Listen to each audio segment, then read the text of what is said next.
pour nous rappeler la vocation première de notre pays, celle d'être le fer de lance du décollage décisif de l'ensemble de notre continent, cette véritable gâchette du revolver Afrique évoquée par Frantz Fanon. Bonjour à tous, merci de nous rejoindre à travers ce programme qui s'attelle à expliquer les faits et phénomènes sociaux internationaux qui partent de l'actualité. Et le chef de l'État, Félix Antoine Tshisekedi, en sa qualité de président de l'Union africaine, s'est adressé à toute l'Afrique pratiquement. Et c'était à l'occasion du 58e anniversaire de la création de l'Union africaine. Dans son discours, très rapidement, il a parlé de la culture, il a parlé de la science, du pillage des ressources, il a parlé de la diaspora et il s'est vraiment apaisanti sur la grandeur de l'Afrique. Alors Freddy Mulumba, nous allons en parler. Je rappelle que vous êtes directeur général adjoint de la RTNC, écrivain, politologue, chercheur. Le chef de l'État a mis l'accent sur la vocation de la RDC, qui doit être pratiquement le fer de lance. Et Frantz Fanon l'a dit, l'Afrique a la forme d'un revolver et dont la gâchette se trouve au Congo. Qu'est-ce que ça vous inspire, les propos du chef de l'État, Félix Antoine? Ce n'est pas par hasard que le président Tshisekedi est devenu président de l'Union africaine. Pour nous qui avons grandi au village, ça a une signification. Et sous sa présidence, il a consacré sa présidence sous un thème, l'Union africaine au service des peuples.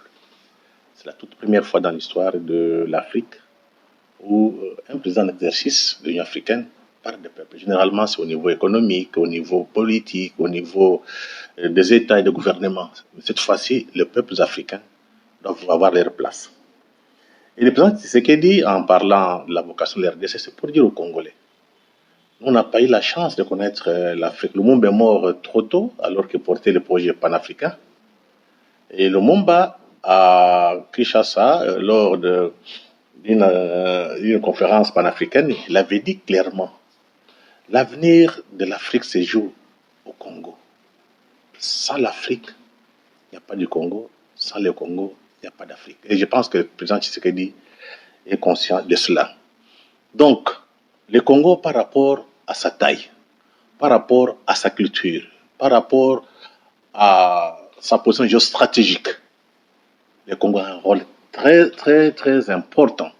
C'est l'un des piliers pour le développement de l'Afrique. Et Cheikh Anta Diop en avait déjà parlé. L'industrialisation de l'Afrique passera ici. Il a mis au cœur de cette industrialisation notre barrage d'Inga. Et la pensée de Cheikh Anta Diop, donc ce que Cheikh avait publié, c'était vers les années 61-62. Et aujourd'hui, on voit que l'Afrique a besoin d'électricité. Et pour s'industrialiser, il faut passer par Inga. Sans Inga, il n'y aura pas d'industrialisation de l'Afrique. Donc le président est conscient. Il faudrait que les Congolaises comprennent. En reprenant le discours de Franck Fanon, c'est pour dire, prenons conscience. En cette période, nous devons jouer un grand rôle pour que d'abord le Congo soit stable, que le Congo soit utile à l'Afrique, mais aussi aux Congolais. Parce qu'on ne peut pas avoir un Congo fort si les populations congolaises sont pauvres. Vous allez construire une Afrique forte sans un Congo fort, c'est impossible. Donc le Congo doit reprendre sa place au sein de l'Afrique. Et pour cela, il faut des élites conscientes, patriotiques. Et la grandeur du Congo, c'est ce qui manque beaucoup plus aux élites congolaises. On est manipulé, on sait pas, on cherche toujours les 20-30%, on ne voit pas l'avenir.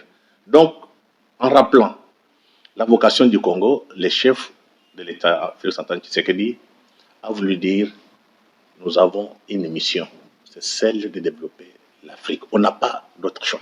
Le chef de l'État est un panafricaniste, il le dit, il le répète, et on le voit dans sa manière d'aborder certaines questions africaines. En parlant du panafricanisme, mais comment cela peut-il être, peut-on mettre cela en place quand on voit qu'il y a la fuite des cerveaux, il y a nos scientifiques qui vont ailleurs, et les penseurs africains, certains qui se dérobent, qui se fatiguent. Comment peut-on faire en sorte que le panafricanisme puisse véritablement être soudé, être vraiment quelque chose de fort en Afrique? Oui, je disais ici que ce n'est pas par hasard qu'il soit là. Cette année, il y a la charte de la Renaissance culturelle africaine qui est le socle, qui est la base du développement, de la modernisation de l'Afrique. Et le président Tshisekedi, dans son programme, a prévu que cette charte soit ratifiée par les pays africains pour que ça entre en vigueur pendant son mandat. Donc il y a déjà une grande volonté. On ne peut rien faire sans culture. Et nos difficultés en Afrique sont des difficultés culturelles. Aujourd'hui, tout le monde est d'accord. Nous sommes faibles, nous sommes désorganisés parce que nous avons des problèmes culturels. Donc si nous voulons nous en sortir, il faut que l'Afrique renaisse, il faut la renaissance africaine. Voilà le fond du discours du président Tshisekedi. Et cette renaissance africaine ne va pas seulement concerner l'Afrique. Il y a la diaspora africaine qui se trouve en Amérique, dans les Caraïbes, par l'accident de l'histoire, par l'esclavage, la petite négrière. Ce sont nos frères. Il faut maintenant se mettre ensemble pour que cette renaissance, ce paraphrasisme, ait quand même, que ce soit une réalité. Et comme ça, l'Afrique peut commencer à peser dans ce monde d'imitation, parce que le monde de demain, c'est le monde de civilisation. Vous aurez la civilisation occidentale, vous aurez la civilisation chinoise ou asiatique, vous aurez la civilisation arabo-musulmane. Donc, ce monde qui sera construit sur base de valeurs culturelles. Clinton parlait des chocs des civilisations. Des civilisations, il avait raison. Mais quand on vient en Afrique, il y a un vide. Les Africains sont perdus. Donc, on n'a pas d'autre choix que de faire la renaissance africaine. Donc, aller dans notre culture, reconstruire notre imaginaire. Voilà pourquoi les chefs de l'État insistent. Sans la révolution culturelle, donc sans la renaissance culturelle africaine, il ne faut pas espérer un changement. On a l'impression que les Africains eux-mêmes se tirent une balle dans le pied parce qu'on parle des pillages des ressources minières, et ces pillages des ressources minières naturelles, c'est fait aussi en complicité avec les Africains eux-mêmes. Comment peut-on expliquer cela? Je pense que c'est normal, je pense que c'est un fait, parce qu'il ne faut pas seulement voir les ressources naturelles, mais en fait des ressources humaines. Vous savez, si l'Afrique est en retard, c'est parce qu'on a pris les gens qui étaient intelligents, qui étaient forts, qui étaient en bonne santé, qui sont partis en Amérique.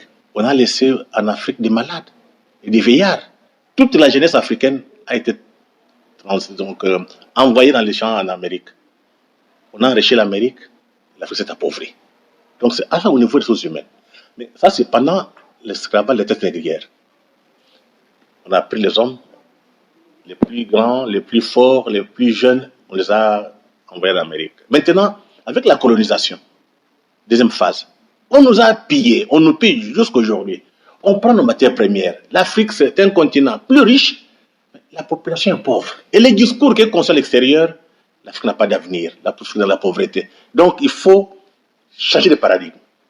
C'est-à-dire qu'on voulait d'écouter ces discours-là.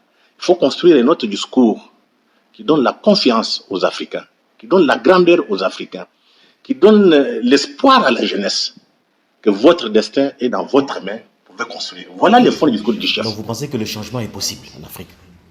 L'histoire nous montre toujours que là où il y a un peuple déterminé, les choses changent. La Chine a connu presque la même situation que nous. La Chine s'est développée aujourd'hui, on commence à respecter. Mais on prendra l'histoire des Nord-Américains, ils étaient vendus, ils étaient utilisés comme marchandises, comme biens meubles. Ils ont travaillé pour le capitalisme occidental. Après quelques temps, vous avez Obama, président des États-Unis d'Amérique. Ce n'est pas un fait de hasard. Donc il faut qu'on, sur base de notre humiliation historique, qu'on construise ce qu'on peut appeler une volonté de puissance. Et avec ça, le peuple peut avoir confiance en ses dirigeants et l'Afrique va s'imposer à travers le monde, va compter parmi les grandes nations de ce monde, les grandes civilisations. Merci beaucoup, Freddy Mulumba. Je vous remercie sincèrement pour cette lumière sur cette adresse du chef de l'État qui a parlé de la culture, de la science, de la renaissance africaine, du fait que la RDC joue un rôle essentiel dans la renaissance africaine.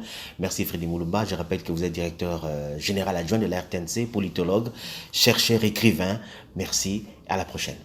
Congolais, 47 ans ya libanda